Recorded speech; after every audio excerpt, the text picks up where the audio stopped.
tout le monde, j'espère que vous allez bien. Aujourd'hui je vous retrouve pour une vidéo que j'avais super hâte de faire puisque je vais vous accompagner dans une transition pour un mode de vie plus éco-responsable. Évidemment j'ai pas une consommation qui est parfaite, je suis pas encore dans un mode de vie totalement zéro déchet etc.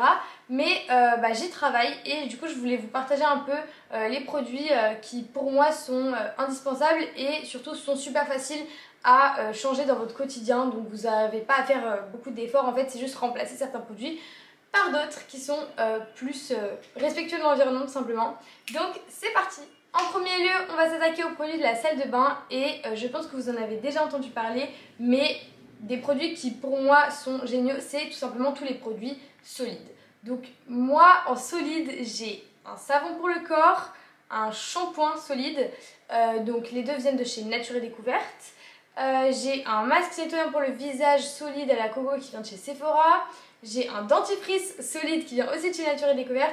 Et j'ai un déodorant solide qui vient d'une box éco-responsable que j'avais commandée en collaboration entre Blissim et la boutique Lives and Cloud de Marianne Joy Phoenix. Ça vous évite d'avoir des emballages plastiques à jeter à chaque fois pour vos shampoings, pour vos savons, etc. C'est des produits qui sont généralement emballés dans du carton, donc pas de déchets plastiques. Moi, mon dentifrice et mon déo sont emballés dans des petits récipients en métallique tout simplement. Donc ils peuvent être réutilisés et recyclés si vous n'en avez pas l'utilité. Donc c'est quand même super bien. Le shampoing, je sais qu'il y en a plein qui pensent que ça mousse pas, mais vous en faites pas, ça mousse. Vous avez juste à mouiller vos cheveux, à mouiller le shampoing et à le frotter sur votre cheveux avant de vous faire un shampoing totalement classique. Les savons, j'ai la peau sensible et il existe des savons sur gras, etc. Donc vous en faites pas pour ça non plus. Pour les dentifrices, du coup il y a les dentifrices solides. Sinon il y a des dentifrices aussi en pastilles. J'en avais testé qui avaient plus le goût de menthe. Mais comme j'avais déjà mon dentifrice solide, je l'ai passé à une copine à moi qui voulait tester. Et pour le dentifrice solide que j'ai, il n'a pas le goût de menthe, mais il n'a pas un goût désagréable non plus. Et ça marche, enfin genre j'ai pas de mauvaise haleine, etc. C'est des produits qui sont en général totalement naturels, vous pouvez en trouver de plus en plus dans le commerce ou en ligne, etc. Donc c'est vachement bien pour réduire vos déchets sans trop vous casser la tête. Ensuite pour aller avec le dentifrice, il faut changer aussi de brosse à dents. Enfin évidemment si vous avez une brosse à dents en plastique, ne la jetez pas pour en racheter une autre maintenant.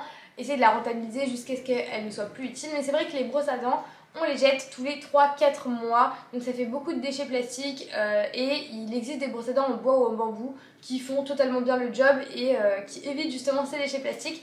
Donc je vous conseille d'investir la prochaine fois dans une brosse à dents en bambou ou en bois. En plus il y en a qui ont des têtes interchangeables, donc c'est encore mieux, vous avez juste à jeter la tête en fait et vous gardez le manche pour toujours.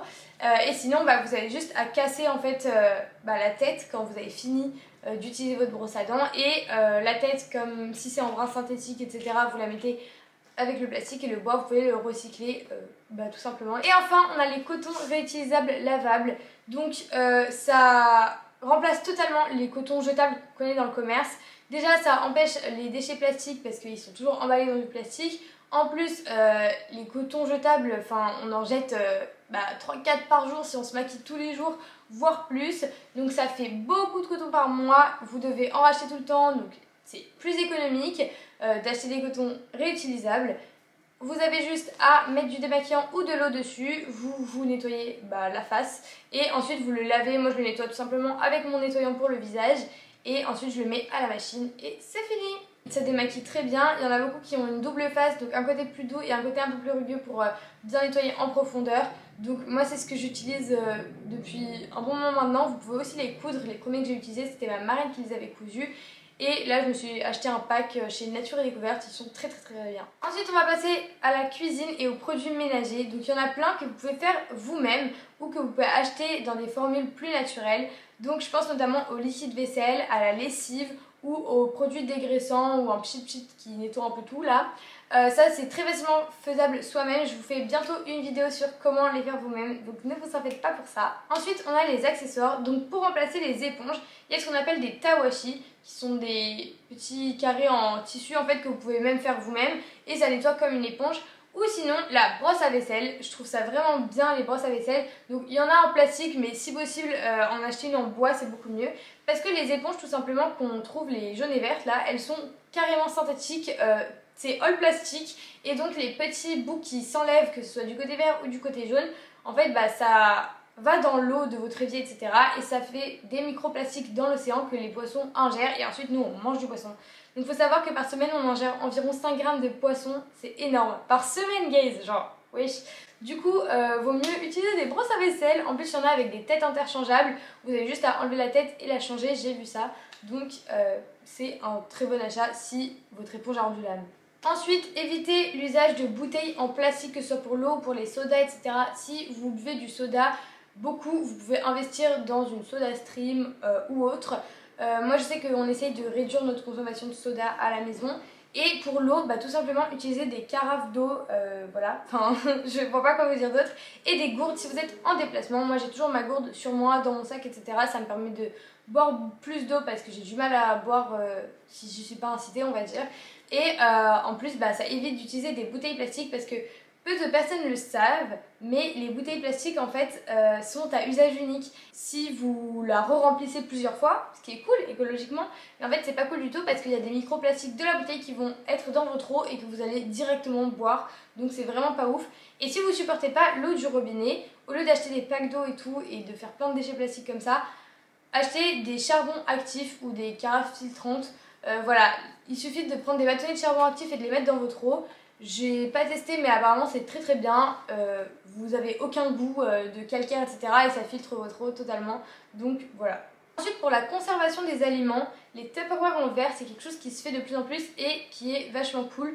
Donc tout simplement au lieu des Tupperware en plastique, parce que pareil quand vous chauffez au micro-ondes vos petites Tupperware en plastique, même s'ils sont faits pour ça, eh bien il y a des microplastiques qui vont migrer vers votre nourriture, on est content. Donc pas ouf, donc vaut mieux acheter des Tupperware en verre ou alors des récipients que vous recouvrez de Bivwrap. Donc c'est du tissu en fait induit de cire d'abeille que vous allez tout simplement mettre au-dessus d'un récipient et il va prendre la forme du récipient, c'est pour remplacer l'aluminium ou le film plastique notamment. Enfin, si vous mangez souvent à l'extérieur, même si là en ce moment, là où je tourne cette vidéo, on est encore confiné, mais si au travail, voilà, vous êtes loin de chez vous, vous mangez à l'extérieur, etc., au lieu d'emballer dans de l'aluminium ou alors d'acheter vos sandwichs triangles au supermarché du coin, déjà c'est mauvais pour votre santé, c'est mauvais aussi pour l'environnement parce qu'il y a des déchets plastiques, etc.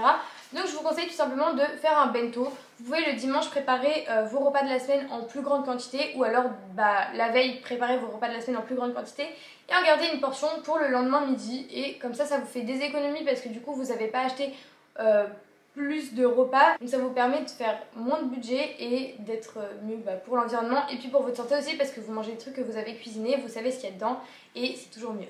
De la même façon, si vous mangez à l'extérieur, je vous conseille d'apporter vos propres couverts en métal, voilà, ou alors des couverts en bambou ou en bois.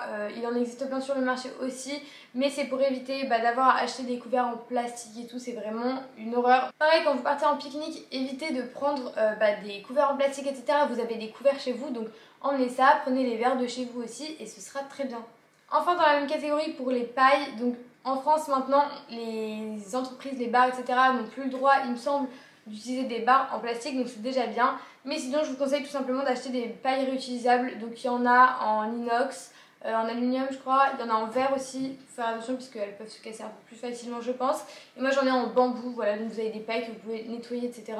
Et si vraiment c'est indispensable pour vous de boire dans une paille, prenez ça. Et sinon vous pouvez toujours boire vos boissons sans paille. Enfin pour les filles, j'aimerais parler des produits hygiéniques parce que tout simplement chaque mois on a nos règles et on utilise énormément de produits hygiéniques, que ce soit des serviettes ou des tampons dont la composition est pas ouf en plus de ça. Donc c'est souvent fait de plastique, de pétrole tout simplement.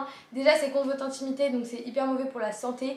En plus on en jette énormément et ils sont emballés individuellement dans le plastique, donc c'est encore mieux. On adore, la nature est ravie. Du coup ce que je vous conseille c'est soit d'investir dans des serviettes ou des tampons bio, donc plus respectueux de l'environnement, etc. Par contre, c'est un peu plus cher, voilà, il faut le savoir. Et sinon, il y a aussi des alternatives comme la cup. Donc c'est en plastique mais vous la gardez 5 à 7 ans, vous la faites bouillir pour la réutiliser, etc. Donc c'est vraiment cool pour celles qui portent des tampons par exemple, la cup ça peut être une très bonne alternative. Et sinon pour celles qui ne supportent pas les tampons comme moi, je ne porte pas du tout de tampons, je vous conseille soit les serviettes lavables, donc c'est des serviettes tout simplement que vous allez mettre sur votre culotte mais plus en tissu. Évidemment elles sont faites pour absorber, etc. Et vous la lavez le soir en rentrant chez vous. ou alors des culottes de règles. Moi c'est ce que j'ai, j'en ai commandé une pour tester et ça me convient très bien. Et les premiers jours, si vous avez vraiment peur, etc., vous pouvez rajouter une serviette, mais ce sera toujours un usage moins conséquent que si vous utilisez que des serviettes. Donc voilà, en rentrant chez vous, vous la nettoyez à l'eau froide et ensuite vous la mettez au lavage avec tout le reste. Et ensuite vous pouvez la réutiliser pendant 5 à 7 ans comme une culotte normale tout simplement. En plus vous n'avez pas le côté dérangeant de la serviette puisque vous ne la sentez pas, c'est une culotte. Moi j'étais choquée quand je l'ai reçue du... Enfin c'est hyper fin quoi, en fait on le sent quasiment pas et pourtant ça retient extrêmement bien. Moi j'ai pas eu de problème d'odeur ou de fuite ou autre, donc je vous conseille vraiment d'essayer. Voilà, c'est tout pour cette vidéo, j'espère que ça vous plaira et si c'est un sujet qui vous intéresse, je ferai d'autres vidéos sur le zéro déchet et sur des petites astuces éco-responsables ou alors tout simplement des vidéos informatives pour vous parler d'un phénomène, etc. Qui touche un peu l'environnement parce qu'on est dans une urgence les guys, vous imaginez même pas. Du coup je vous fais plein de gros bisous et je vous dis à la prochaine.